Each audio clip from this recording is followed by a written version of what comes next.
صلى الله وسلم وبارك على مولانا رسول الله وعلى اله وصحبه وعلى اللهم صل على سيدنا محمد ما ذكرك وذكره الذاكرون وغفل عن ذكرك الغافلون ربنا ظلمنا انفسنا وان لم تغفر لنا وترحمنا لنكونن من الخاسرين رب اغفر وارحم وتجاوز عن ذلك انت الرسول يا ارحم الراحمين يا خير لا شيء stop stop give it 2 minutes or so to stop it.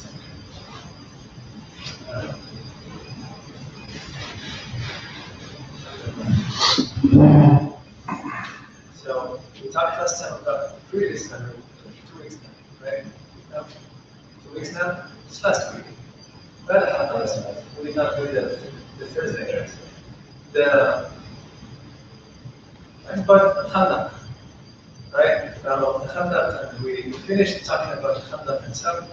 So just a very small review. We talked about the event of the Khandaq, we talked about the preparations of the Khandaq, we talked about the events that happened within the Khandaq and the aftermath of that. So a few lessons that you can take from that, just to review. The first thing is the Prophet's philosophy is always making shura. Always the barakah of shura. Always the barakah of shura. Always. The opinion of one is always destruction. Always. That's one thing. The second thing that is very important is that the Prophet's philosophy did not have a meaningless shura. No, the Prophet ﷺ offered the shura for the Sahaba and he followed the right opinion. He was not somebody who was full of himself and people are just going to follow him. No. The Prophet ﷺ followed the right thing. Now, before that, and while the Prophet ﷺ is doing that, the Prophet ﷺ is building consensus. And a consensus again that is true.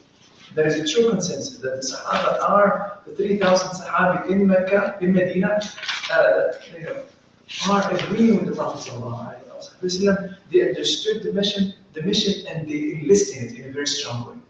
Right? Sometimes we want to shove our opinions on the throat of the community, and that's why you have people have people messing up with the elections, doing all kind of crazy stuff just because people don't understand the community. People do not understand how to work in the community. It's my opinion and my opinion alone, and that's it. And I'm going to do whatever it takes, even if it's immoral. I'm going to do it. And how sad is that when you're working for the sake of Allah? How sad is that? Adding people to lists, they will not get crazy. You don't do that. You ruin more than anything else. It's not about you. It is not about you, it's not about me, it's about the community. Right? It is about the community. So serve the community if you would like to serve in a positive way. If you find that the only way to do khair in the community by resorting to bad methodologies, then you don't do it. Don't do it. The khair that you're going to do is going to be stained by all the bad methodologies. And it's not khair anymore. By the time you reach there, you corrupt yourself and you corrupt the community. So be careful when you work for the community. When you work for the community, build a consensus is something that is great, that is very important, but at the same time, do it in the right way. Sense the pulse of the community. If they see that they're following what you want to do, or the things you want to do, make the majority of the people believe in it in a good ways. Not in sneaking around, not in it's calamity. It's a calamity, seriously. The other thing is that the Prophet ﷺ did not, with all the preparation that he did, with the trench, digging the trench, doing all that, did not stop the dhikr, did not stop the dua, did not stop the qiyam, did not stop that. That is the backbone of the opposition. That is the backbone of protecting the Medina. They protect Medina by being on the side of Allah subhanahu wa ta'ala. You serve the community by doing this, by being on the side of Allah subhanahu wa ta'ala. You back up every single thing that you do with dhikr, with everything, every single thing that you do with qiyam al-layl, with dua for them and all of that. Right?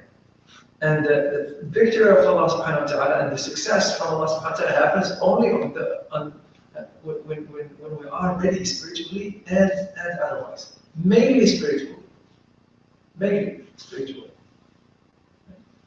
The other thing is that Allah subhanahu wa ta'ala, we have to believe in the ghaib, we have to believe in the unseen. we rely a lot on what we can do in our powers, in our planning, in our drive for perfection and drive for excellence. And we always, and a lot of times we don't factor the help of Allah and the assistance of Allah. We have to factor that. It has to be there all the time, at the beginning, at the middle, at the end. Anytime we're working for the community or for ourselves. That without the success of Allah, without the support of Allah subhanahu wa ta'ala, we're going nowhere. No matter how much planning you do, no matter how much strategizing you do, it is the ta'eed of Allah subhanahu wa ta'ala. هو الذي أيدك. He is the one who supported you with the believers and هو الذي أيدك بنصره وبالمؤمنين. He is the one who supported you and assisted you with his victory and with the believers. So with all, so the Prophet is digging the trench with every single thing, but he's relying on Allah subhanahu wa ta'ala. And Allah ta'ala says in Surah Al-Ahzab, وَجُنُودٍ لَمْ تَرَوْهَا, and we supported you with an army that you didn't see. وَجُنُودًا لَمْ تَرَوْهَا, Allah ta'ala sent against them a wind and armies that you didn't even fathom.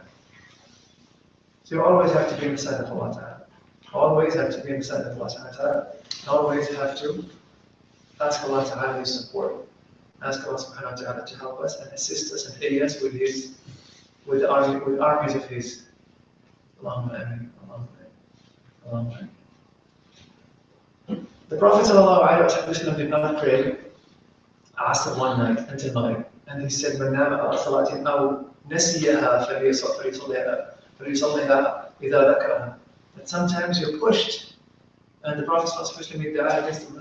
شغلونا عن صلاة العصر ملأ الله قبورهم نارا.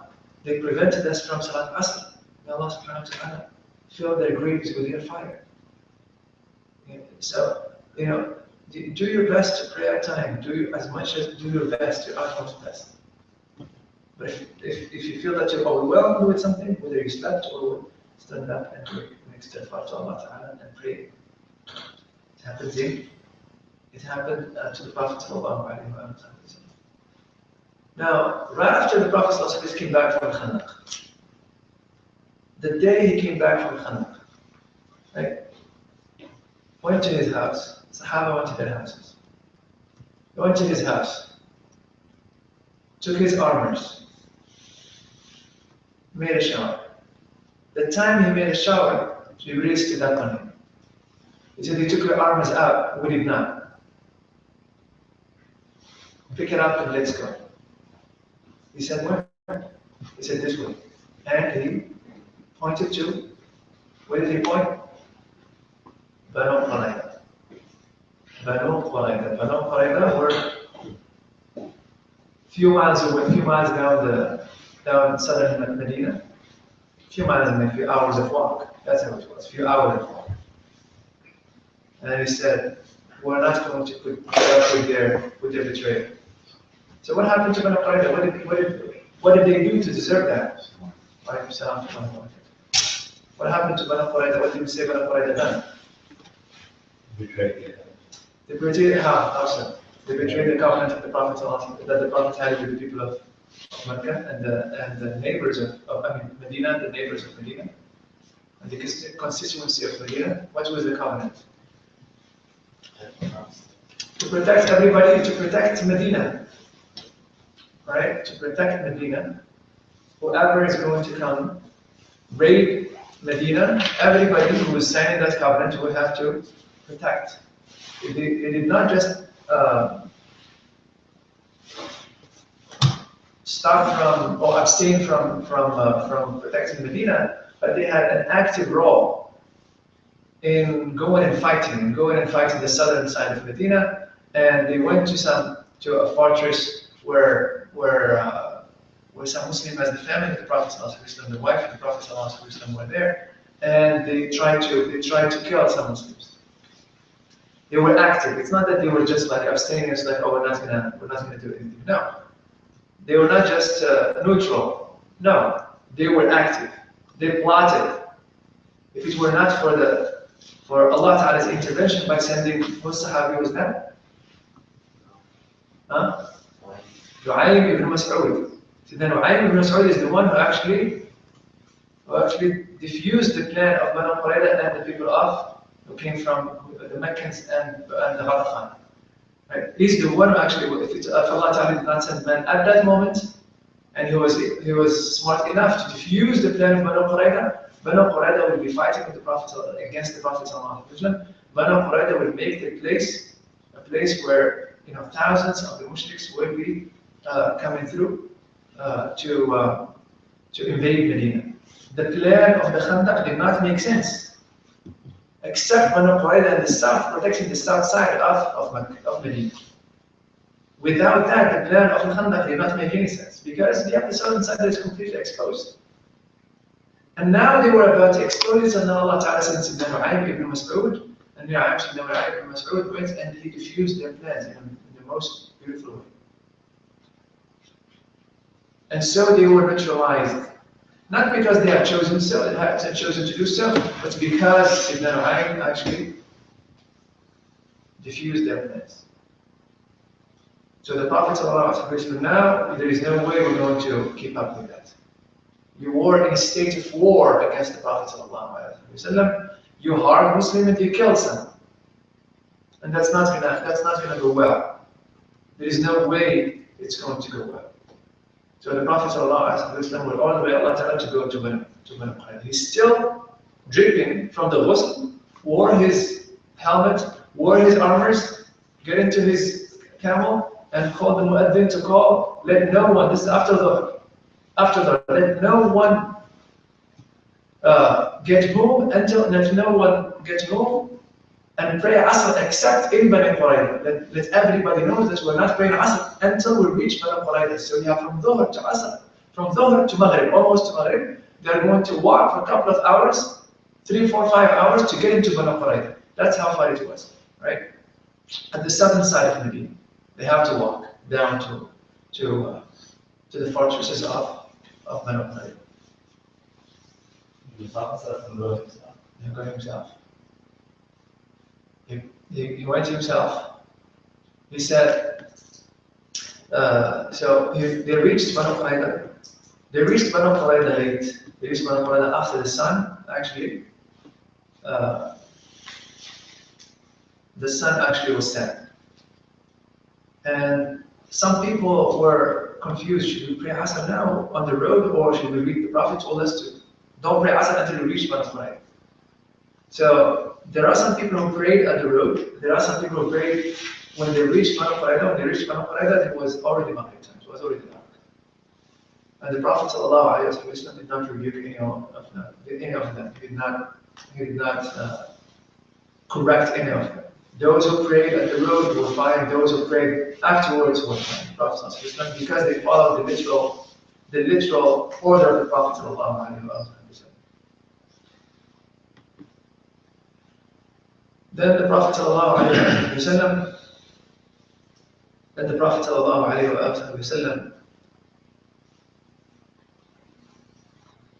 circled them. He circled their fortresses and he put them in embargo for, as half said, 25 days. Ibn Sa'd very strongly said that it was 15 days. It was 15 days. They were prepared for it.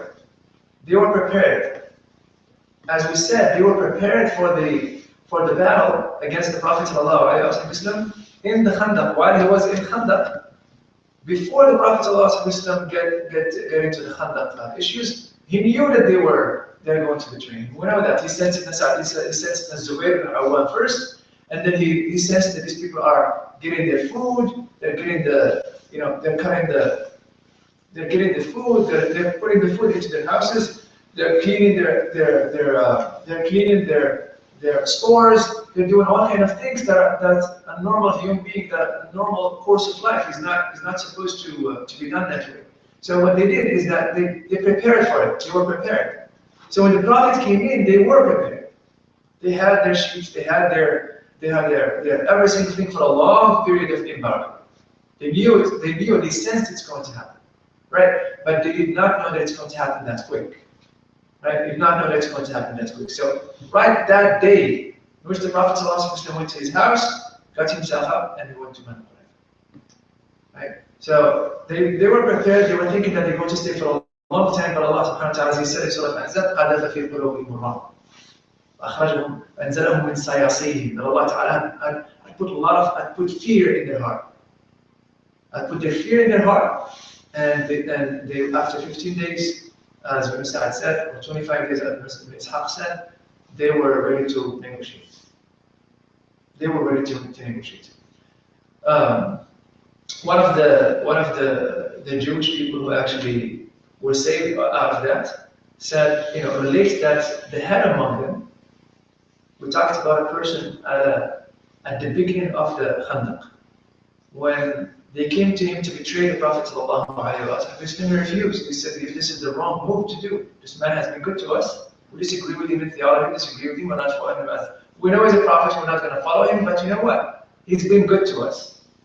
This is a bad move to support the Meccans in their fight against the Prophet ﷺ. It's going to turn bad. It's going to turn ugly. And we are the people who are here, and who are going to pay the price in a very dear way, a very precious way." They didn't listen to him. They said, "This is our opportunity to eradicate Muhammad and his followers from Medina. This is our way. This is our opportunity." They did not listen to him. That person had given them 3 choices now.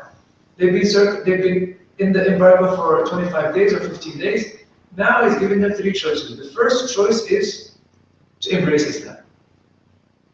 This is what he's telling them. Is the leader of one of the leaders. He said, "This is what we have 3 choices, no more. The first one is to become Muslim and save your kids and save your children and save your wives and save your wealth and become Muslim. You know he's the Prophet of Allah. You know that for sure. Look at what just happened in Khandaq. Look at what just happened. You know that for sure." They said, "No, there is no way we leave the Torah. There is no way." They refused that. The second thing that he suggested to them is to kill their children, kill their wives, and go and fight the Prophet ﷺ. Go out and fight the Prophet ﷺ, however it ends. Fighting until they all die. They were outnumbered, right? They were outnumbered in the sense that they were outnumbered.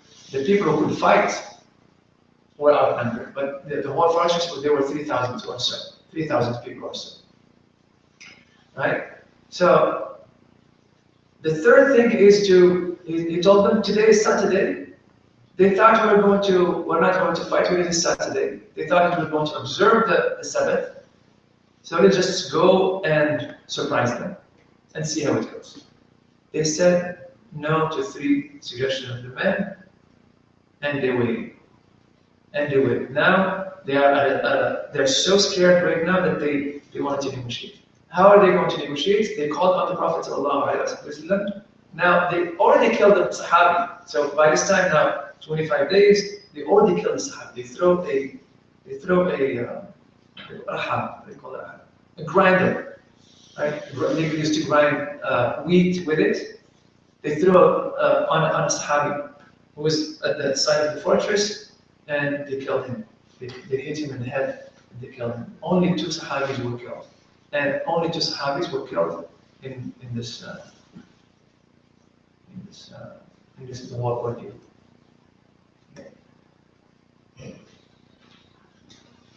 So they said, they called on the Prophet ﷺ. They said, Muhammad sent us Abu Lubaba. Abu Lubaba, his name is Bashir ibn Abd al-Mundir, a Sahabi from Medina. An old man who was well known because he used to trade with them. He used to be their friend. He used to trade from them, and he used to be their friend. He said, "We want to counsel with you. Send us Abu Lubaba. We want to counsel with him." The Prophet says, "Sure." He sent them Abu Lubaba. Abu Lubaba arrived there, and they were ready for him. They had children. They had their women. They start crying first. They put the children and women first, and they start crying and sitting in that state, and they start feeding for them. Right? Feeding for them. And then they start talking to him. So like, what do you think should we do? Should we give in to Muhammad and be under his judgment? So this is what Sayyidina Abu Lubaba said before he talked. He said, if you do so, he's going to. That's what he said. He said, I did not drop, Sayyidina Abu Lubaba saying that. He said, I did not drop my hand to my chest from that gesture that I had made, until I realized that I betrayed Allah and His Messenger. I betrayed the Prophet ﷺ. And he could not deal with that. He could not bear that. He took himself right away, and he moved. He did not go to the Prophet ﷺ. Went directly to Medina. Went back to Medina. Tied himself in the Masjid Nabawi. Tied himself on a trunk of a palm tree, and he tied himself. And he said, I will not release myself until Allah Ta'ala send my forgiveness. I betrayed the Prophet ﷺ. That's how he sighed. The Prophet ﷺ heard, he's waiting for Abu Lubaba to come in. Abu Lubaba is not in. And then he realized somebody told him that he already saw him going. He sent somebody to Medina and he realized that Abu Lubaba had said what he had said, that the Prophet is going to kill them and that he's asking for repentance. He said, like, as long as he's not, he said, if he came to me, I would have asked for forgiveness for him. But he didn't do so. Now he put his affair in the hand of Allah subhanahu wa ta'ala, so let Allah ta'ala take care of him. Let Allah ta'ala, give his judgment on the affair. And so it was. The Prophet ﷺ will come back. The Prophet will come back to Abu Lubaba.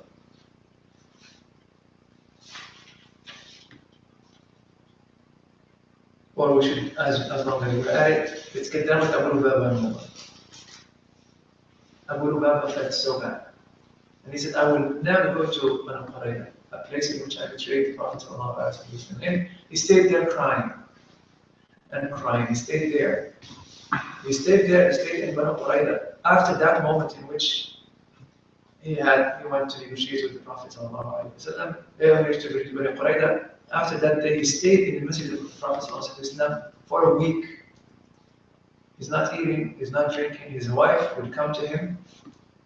The Prophet had done with Banu Qurayza, and he's back, and he's still in the masjid.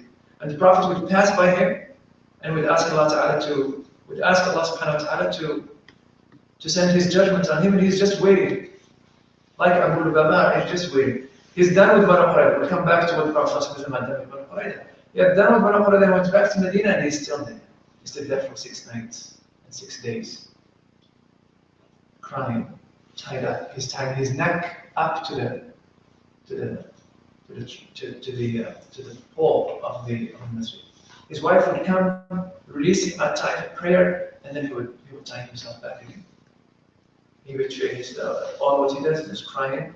I betrayed Allah and His Messenger, and he repented to Allah subhanahu wa ta'ala, a very sincere repentance. Then Allah subhanahu wa ta'ala.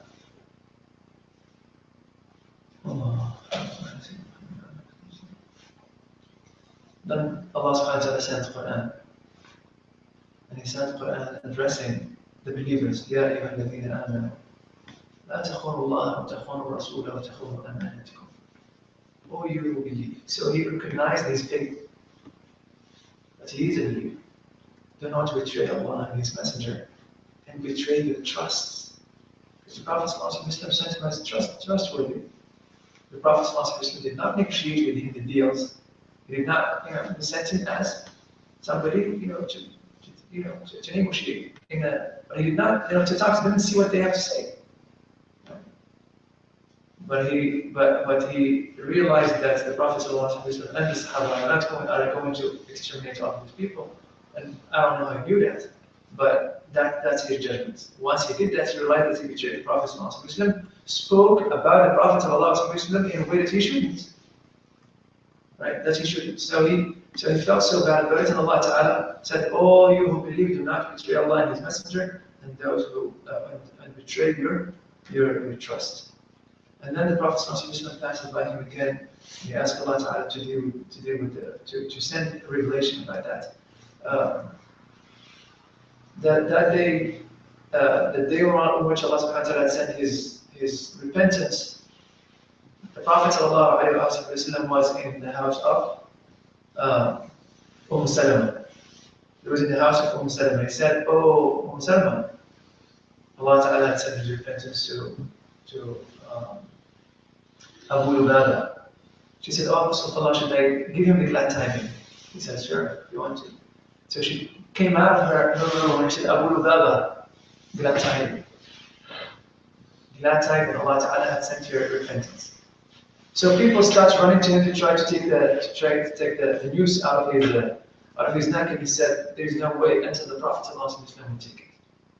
Then the Prophet ﷺ will take it. So took it from him, and his repentance was, and he was one of the greatest leaders of the Ummah afterwards, and after the Prophet ﷺ.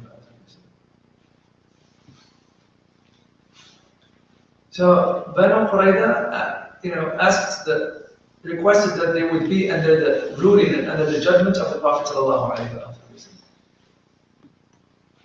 That's it, they gave in.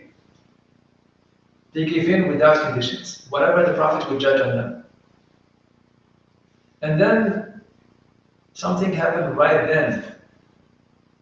So remember something that happened. Remember an event that happened right after Badr. The Prophet ﷺ came after Badr. And he was taunted by the people of the tribe of Banu Qaynuqa. What happened to Banu Qaynuqa? They start saying, "Oh, if Prophet ﷺ went to them after Badr, he went to them." He's like, "Look what happened to these people. Why don't you believe?" He said, "Oh, these are people who really don't know how to fight. We are the people who know how to fight. And if you fight us, you see how strong men we are." So the Prophet would go back to them again and call them for the da'wah. But one day, you know what happened? We talked about this, the lady who came to buy something from Banu Qaynuqa, and they did what they did to her. A Muslim who was in the market of Banu Qaynuqa, saw what they did to the Muslimah, and she's crying, and her aura is completely exposed, and they are laughing at her. A Muslim could not take that, and he went and they killed that Jewish and did that to her. And they killed him, the whole tribe killed him, they were happy about it. The Ansar went in, and the Prophet ﷺ was about to, because they betrayed the contract, they betrayed the covenant. The Prophet ﷺ was about to do, was about to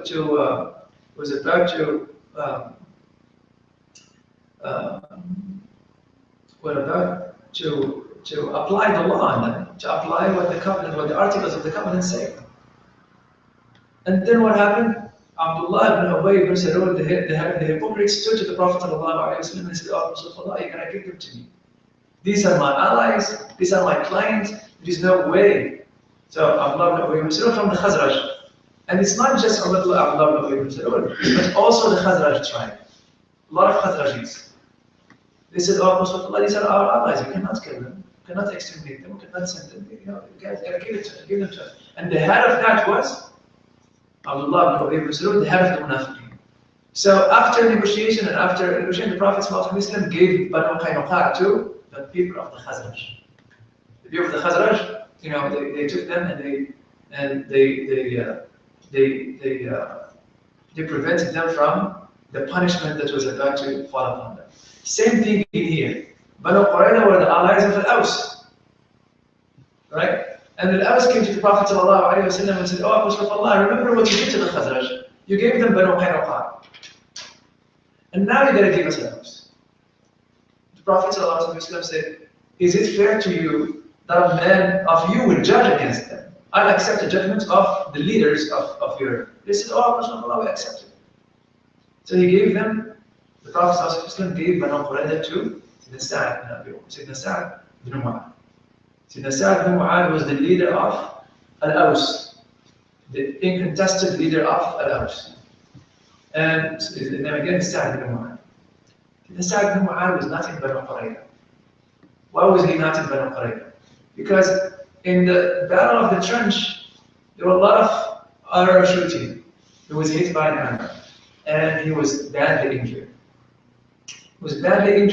And the Prophet ﷺ ordered him to be in a tent of a lady that used to have a tent close to the house of the Prophet close to the masjid of the Prophet ﷺ, in which she would take care of the people who are sick. Right? She used to take care of the people who are sick.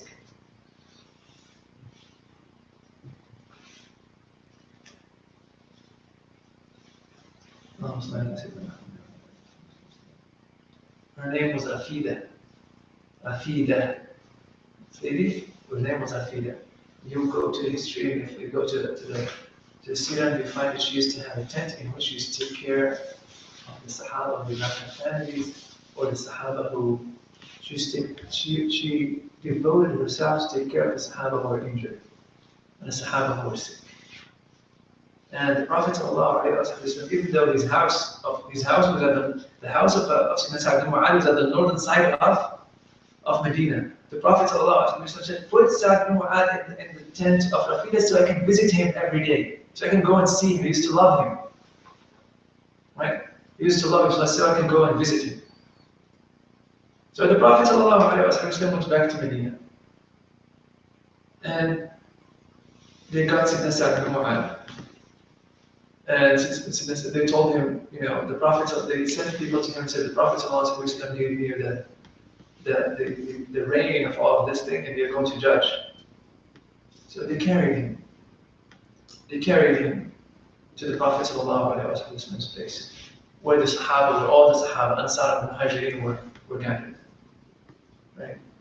And they brought him to the Prophet ﷺ, and I wanted to pay attention to what he said. He said, قوموا لسيدكم. قوموا لسيدكم. Stand up to your leader. Stand up to your leader. So for those people who read the hadith of the Prophet ﷺ, should not stand up to people. Should not. You cannot judge from one hadith. I say it again and again and again. You can't take a ruling from just one hadith. Imam Nawawi rahmatullahi ta'ala alayhi, I talked about this and brought all the hadith about standing up to not to host, to scholars, to people that you respect, your parents, righteous people, and so on and so forth. Standing up to them is something that is very good. The Prophet ﷺ did not want that to happen to him. Right? But he didn't mind that it's done to other people. He did not want that to happen to him because the Prophet ﷺ was so humble. The Prophet ﷺ did not want them to get carried away, right? In showing reverence to him or elevating him in a way, because people's hearts are still close to Jahiliyyah. And he want to tame all of the thoughts that may guide people to start worshipping or something like that. So the Prophet ﷺ is aware that himself, they're not going to do it. They're not going to, because he is a person related to Allah Ta'ala, related to the Wahy, related to the Quran, related to a lot of things that are religious. And they didn't want that to happen to him personally, but for other people, the Prophet ﷺ had no problem with it. He said, stand up to your leaders. The Muhajirin thought that the Prophet ﷺ had said that to the Ansar.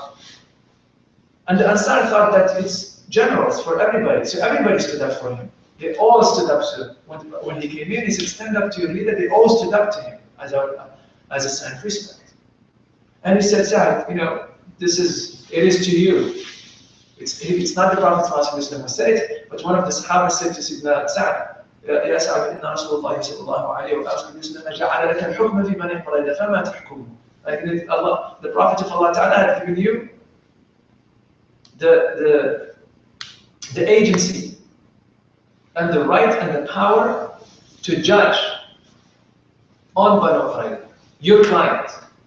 I said multiple times in the Sirah, in this class, that the Prophet ﷺ always respected the political authorities in Medina. Not only in Medina, but in other places. The Prophet ﷺ, if a delegation came to him from Tamim, right? And in that delegation there is a leader of Tamim. The Prophet ﷺ will send him back as a governor. That leader will be their leader. He respected those hierarchies. He respected the cultural hierarchies of power. He respected that. So the Prophet ﷺ respected the fact that Sayyidina Sa'd is the leader. He's the one who's going to make that call. And the Prophet was cool about it. More than that. Sayyidina Sa'd did something that you usually won't expect from a leader to do at that moment, right? He said, I ask you the covenant of Allah subhanahu wa ta'ala that you would all submit to my rule. So you have all the Ansar, you have all the Muhajirin, and you have the Prophet sallallahu alaihi wasallam. He looked at this side and he said, I ask you by the covenant of Allah that you are going to follow my ruling.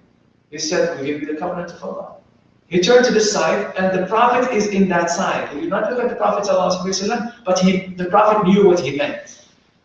He said, to this side, when the Prophet ﷺ is, do you give me the covenant of Allah subhanahu wa ta'ala that you are going to submit to my ruling? They said, yes, we will submit to you.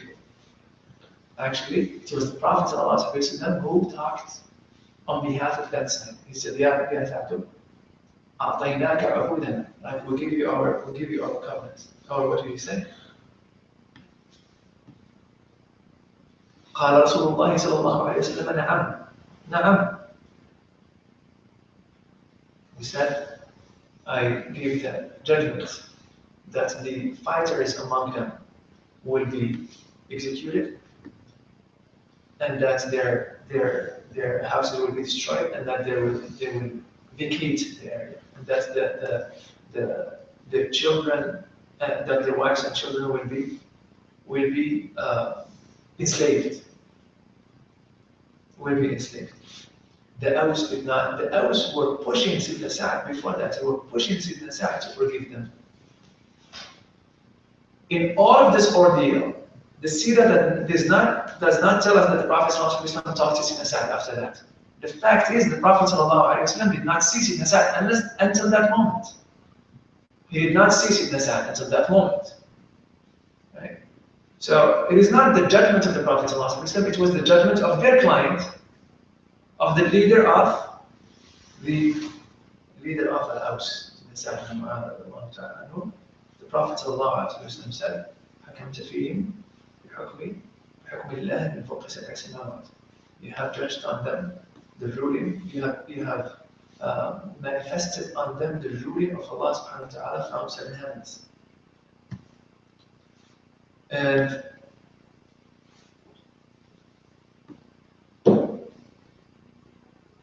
now the Aus could not do anything about it. They're going to submit to their leader. They're going to submit to how the situation is, and Banu Qurayza are going to pay for their betrayal. Now the Orientalists will come in here and say, look at the cruelty of the Prophet. He killed 700 people. There are 3,000 of them, and 700 of them were said to be the fighters.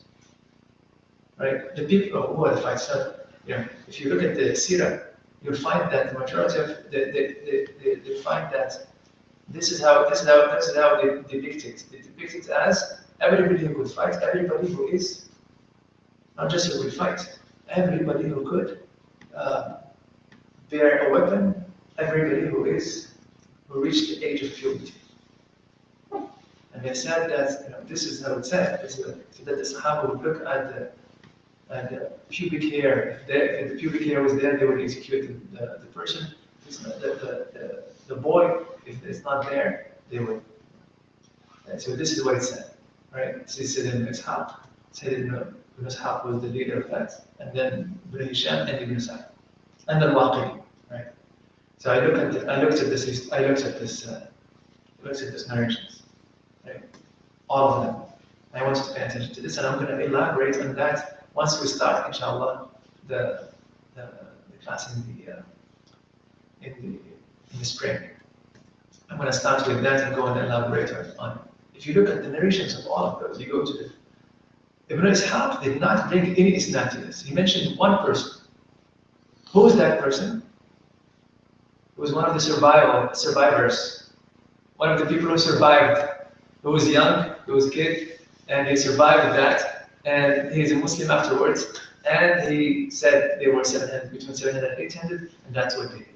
Right? So he was a Jewish person who was witnessing, right? The other narration was another person who was not a Jewish person who was old. But one of the Sahabiyat, he came to the house, and we ran to a house of one of the Sahabiyat, and he took refuge in her house. He used to know her husband, and so he used to know from before, and the Sahabi had given him protection. He went to the Prophet ﷺ, said, "Oh, Allah, such and such had taken protection in my house." He said, "We give protection to whomever you give protection to." Right? So he was protected. He did not. He gave us also his food. And the third one was not there, but he was from Bani Qurayza. He was a son of somebody who was in Bani Qurayza. Right? He was not. He's a tabi'i, Muhammad bin Ka'ab al-Quradi. Right? He was a tabi'i. He did not. He was not there. These are all the narrations about the numbers of Bani Qurayza are all people. All are related to the three people. Wherever isnad. So, okay, when Ishaq did not bring any isnad, it's called mu'allaq. When somebody did not have any isnad, it's like, Ishaq would have his isnads, right? I heard from such and such and such and such that something happened, right? There is no isnad. What he said, وعن كعب القرظي, or وعن ما عن كعب, what's the other name? عن المسلم, عن عطية القرظي. That's the first source, عطية القرظي, عن عطية القرظي. Okay, what's your isnad to عطية القرظي? No. We call this mu'allaq. You throw that, you bring to the come to the end of the isnad, and you bring only the end of the isnad. It's called mu'allaq. The other thing is that Atiyah al-Quradi was somebody who was bereaved, right? They bereaved, and we know in the course of all history, this is not anti-Semitism or anything, but the Jewish people are always victimized. Always, the issue of victimization is always there. We're always, we against the world. And the world done a lot of bad stuff to us. Right? So victimization is there. So a man from that tribe, we have no other hadith from him. No one else, except from the people from Banu Qurayza themselves. Right? So the people, the prophets, my belief, my strong belief that the Prophet will not kill 700, because there are a lot of things in here that doesn't make sense. Like imagine that the Prophet is going to bring 3,000 people from Banu Qurayza and guide them to Medina. And he says in the narration that the Prophet put them all in the house of a lady. In fact, 3,000 people are going to get a house. And he said, this man, this Atiyah al-Quradi, he said that the Prophet killed them on groups, like one group one day, then group another day, then group another day, group another day, and so on until they're done. 700 people. Sometimes he said 700 people. In another narration, he said 800 people. The other person, the grown up, his name is Miswar ibn Rafa' al-Quradi, Tha'lab ibn Samaw al-Quradi, actually said that they were 900. Right, 900. So one said 700 and change, other one said 900. So all of them are put in one. Like seriously, 3,000 people in one house? Like how is that possible? You know what I mean? So how is that possible? So even when you read stuff in the Sirah, you gotta question. Don't let things go like that. You gotta question. I'm not doing that because I want to see to what the Orientalist has saying. I don't care about what the Orientalist is saying, right? I think that modernity killed those people who talk about the prophets in this way. Their leaders, and their leaders and their civilization killed more than that in the history, in the modern history, let alone the history of Christianity and Judaism, right? So, but we are here about history, and we have to look at things that are rational. We have to talk about things that make sense, and that is coherent with the actions of the Prophet ﷺ elsewhere, right? Why would Banu Qurayza be an anomaly? Well, he dealt with the Jews before. He dealt with Banu Qaynuqa. He dealt with Khaybar. He dealt with, Khaybar. He dealt with Banu Qaynuqa. He dealt with Banu Nadir before that. Why would Banu Qurayza be an exception? Right? So they three of them betrayed. They did the same thing. Right? So for us to just not follow what these people who were bereaved, who were part of the people who lost, probably lost their family, probably destroyed their houses, probably were moved from there, and so on and so forth. That was not that part of that. We have to question the motives. We have to question those, especially if we don't have any other narrations that can corroborate. So, in my view, Allah Ta'ala, the Prophet ﷺ killed those who killed the Sahaba or were in the military were wearing it and they went and they killed Muslims, or they actively went to fight. They actively went to fight. Some people went and they fought with with Ghatafan, and some people went actually and they delved deep into Medina trying to kill somebody. And the Prophet ﷺ killed those with the order of Banu, with the order of Sayyidina Sa'd bin Mu'adh. Other than that, and those were 50 to 100. They were 50 to 100, right? There are some scholars, modern scholars, who said the Prophet ﷺ only, that's the Sa'd bin Mu'adh's judgment, only 3 or 4 people could be killed. That's not realistic too, because they were more than that, right? They were more than that. Involved actively in the war. They were actively involved in the war. Those fought the Prophet ﷺ, they fought with the other people, and those actively, it's the, what do you call it, the highest treason, is that what it is? Huh? Yeah. Huh? High treason. High treason, right? So the high treason, those are high treason people, and they were killed. The other people were taken out of Banu Qurayza. It was destroyed. It was not destroyed. The Prophet ﷺ actually had the Prophet ﷺ had taken the land and had taken the houses, and it was divided between the believers. It was divided between the believers. That's how the Prophet ﷺ dealt with it. I will go in detail, inshallah, in the next class. Inshallah, as we start, I start with this, and I'll go back, inshallah, and hopefully, inshallah, I have that on PowerPoint, and I want to show you just the riwayat, the isnads, because we learn a lot from that. We learn how to deal with the historical narrations. It's very important when we open the book of Sirah. You know, if you look at the books of Sirah, you'll find even Ibn Hisham, even Ibn Ishaq, he brings every single thing. And there are a lot of contradictory stuff. You find a lot of contradictory. His purpose is not to have a coherent narrative in there. That's not the purpose. The purpose of the scholars at that time is to give you every narration that is out there, right? Every narration that is out there, and then you look at all of that stuff, and then you make your mind. Imam Bukhari and Muslim did not mention the number at all. Did not mention the number. They mentioned them. And the books of Sirah did not mention a number. Like, if it was something that is well known, what would be the hadith about it? No strong hadith or weak hadith about the numbers of that the Prophet ﷺ, or we should say the Prophet, that's Ibn Sa'd had judged. The Prophet ﷺ had nothing to do with it. The Prophet ﷺ ordered it to be applied, but he's not the one who made the judgment. Right? He did not the one who made the judgment. Again. So we have to be. I'll show you all the narrations and we go over that because it's a very beautiful way of looking at the narrations that are sometimes contradictory or that sometimes needs to be criticized. And that is the highest level of the study of hadith, and that's why we have in the latest side of the latest half of the 20th century. There are a lot of books that came out about the Sirah Sahihah, right?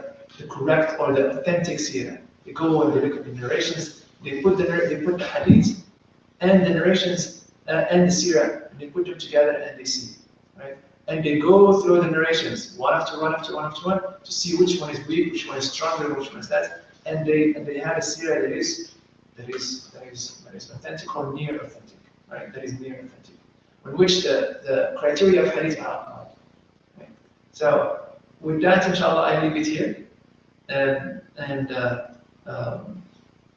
I go back again, inshallah, and I talk about that. The Prophet ﷺ came back from Banu Qurayza, and he said one thing. While in Banu Qurayza, the Prophet ﷺ said a very important statement. He said, sallallahu alayhi wa sallam, لَن تَغْزُوكُمْ قُرَيْشُ بَعْدَ عَنْكُمْ هَذَا بَلْ تَغْزُوهُمْ. This is the last time Quraysh will come and raid you, will come to seek to exterminate you. In fact, you are the one who are going to be going to them. Now imagine the statement that the Sahaba had they were still the fear from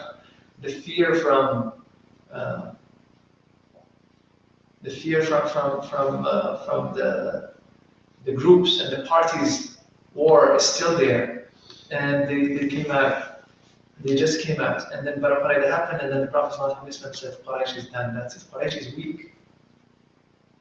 It's weak, Quraysh cannot do it anymore. They can't do this anymore, that's it. And then from there, we're going to go to the 6th year, inshallah, and the 7th year, and we're going to see one of the major events that happened, which is Hudaybiyah. We're going to talk about a event that happened before that, but Hudaybiyah was the Fatih. Allah Ta'ala mentioned in Surah Al-Fatih. And we'll start with that, inshallah, next. We'll start with Banu Qurayza and we explain it more, and then we'll start, inshallah, and then we go on to Hudaybiyah and on, inshallah, with the hope, inshallah, that we go until the Khilafah of Sayyidina Abu Bakr, inshallah. We ask Allah Ta'ala to guide us that which is good for us. Alhamdulillah, Rabbil Alameen. Please, any comments, please, any questions, and then we can move on, inshallah.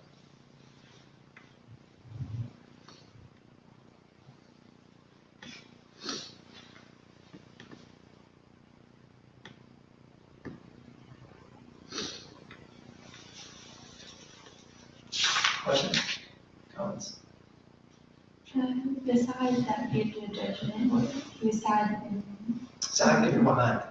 yeah. Sa'ad ibn Mu'adh. He used to be young in his late 20s or early 30s.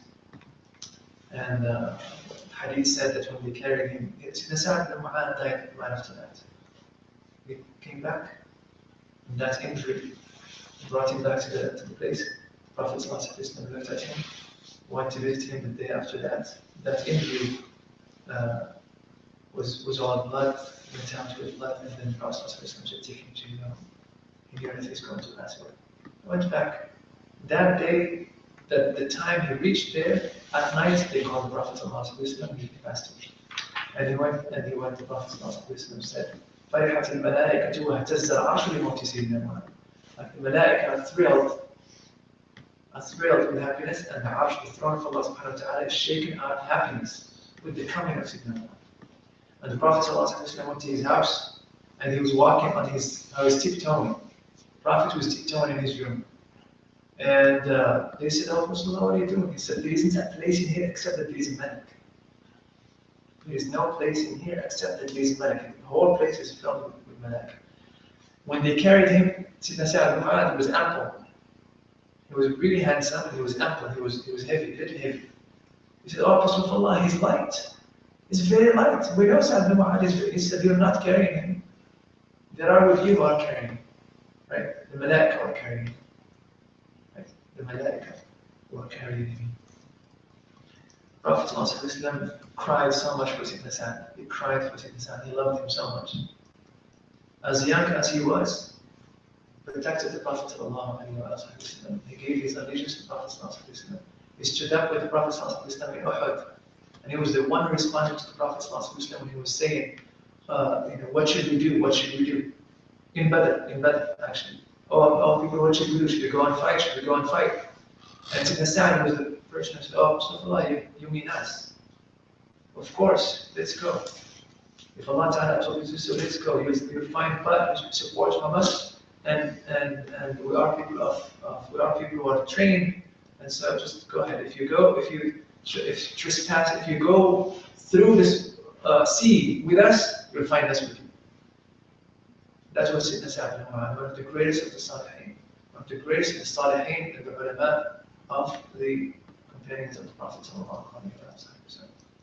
It's not Sayyidina Sa'ad ibn Ubadah. Sayyidina Sa'ad ibn Ubadah was also the same age, but he was the same age, and was also a chief in his tribe.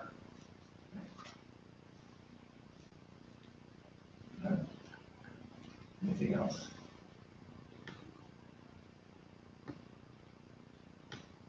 All right. So with this, inshallah, we're going to conclude this semester. Inshallah, next week, hopefully, inshallah, we can coordinate with the certificate, and we can have our at the end, at the end of the semester, we usually call the community, and we have a potluck in here. We're going to make a very small review to all the 5 years that we have studied from Sirah of the Prophet ﷺ so far, and we'll make dua, And we'll talk about the next semester, inshallah, what's going to be in the enrichment program. And we'll eat, we'll pray, and that will be our last class, inshallah. That will be the last class. But today, inshallah, we're going to stop in here. We're not adding any more material. Next time, inshallah, we're going to review anything else, inshallah. Any additions? All right. اللهم صل على سيدنا محمد وعلى اله وصحبه وسلم.